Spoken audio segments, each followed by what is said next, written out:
আজকে তৈরি করব বাটারস্কচ কাস্টার্ড আইসক্রিম। একদম ঘরোয়াভাবে তৈরি করব। গ্রীষ্মকাল আইসক্রিম এখন আমরা প্রত্যেকেই খেতে ভীষণ ভালোবাসি।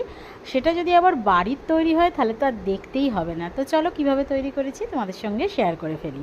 প্রথমে আমি এখানেতে 1.5 কাপ র মিল্ক নিয়েছি, মানে একদম কাঁচা দুধ যেটাকে বলে, তবে অবশ্যই সেটাকে আমি রুম টেম্পারেচারেতে যেটা হয় সেটাতে নিয়েছি। এবার আমি এর মধ্যে যেটা করব, কাস্টার্ড পাউডার দিয়ে নেব। এখানে আমি 3 থেকে 4 চামচ কাস্টার্ড পাউডার দিয়ে নিয়েছি। এখানে আমি বাটারস্কচের ফ্লেভারটা নিয়েছি। তোমরা চাইলে কিন্তু অন্যান্য যে ফ্লেভার থাকে সেটাও নিতে পারো, যেরকম ভ্যানিলা ফ্লেভারেরও তোমরা নিতে পারো, সেটা সম্পূর্ণ তোমাদের ওপরে নির্ভর করবে। তো এবার আমি ভালোভাবে এই দুধের মতো কাস্টার্ড পাউডারটাকে আমি ভালোভাবে মিশিয়ে নিচ্ছি।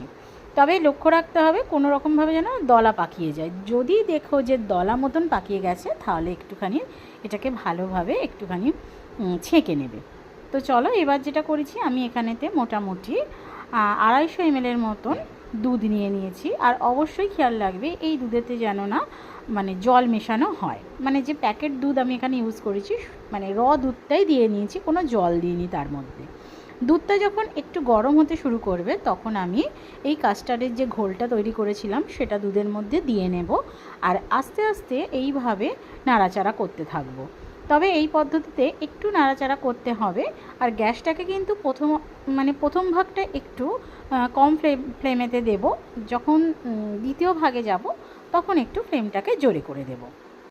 তো দেখো এইভাবে কিন্তু জিনিসটা করতে হবে।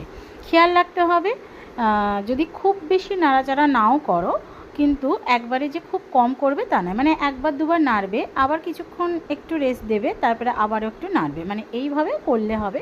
কিন্তু যেন মানে কড়ার তলা বা কিছু যেন না ধরে বা পুড়ে যায়। তো দেখো এইভাবে আমি কিছুক্ষণ করে নিয়েছি। এটা খেতে ভীষণই সুন্দর হয়, বাচ্চাদের তো ভীষণ ভালো লাগবে, আর বড়োদেরও কিন্তু দারুণ লাগে খেতে। দেখো আস্তে আস্তে দেখতেই পাচ্ছ, বুঝতেই পারছো কতটা গাঢ় হতে থাকছে। এটা একটু সময় সাপেক্ষ বটে, কিন্তু একটু ধৈর্য ধরে করতেই হবে, কারণ ভালো জিনিস খাবো আর একটু ধৈর্য ধরবো না তা কি হয় নাকি বলো। এবার দেখো আমি যেটা করেছি, আমি ওখানেতে দুধটা কমপ্লিট হয়ে গেছে, দুধটা রেখে দিয়েছি। আর এখানে আমি হুইপড ক্রিম নিয়ে নিয়েছি। আচ্ছা এখানে বলি, আমি এখানে যে হুইপড ক্রিমটা নিয়েছি সেটা যে কেকে যে হুইপড ক্রিমটা ইউজ করি আমি সেটা নিয়েছি। তোমরা চাইলে আমুলের যে ফ্রেশ যে ক্রিমটা পাওয়া যায় মার্কেটেতে তোমরা সেটাও নিতে পারো। কোনো এমন কিছু বিশেষ মানে পার্থক্য হয় না।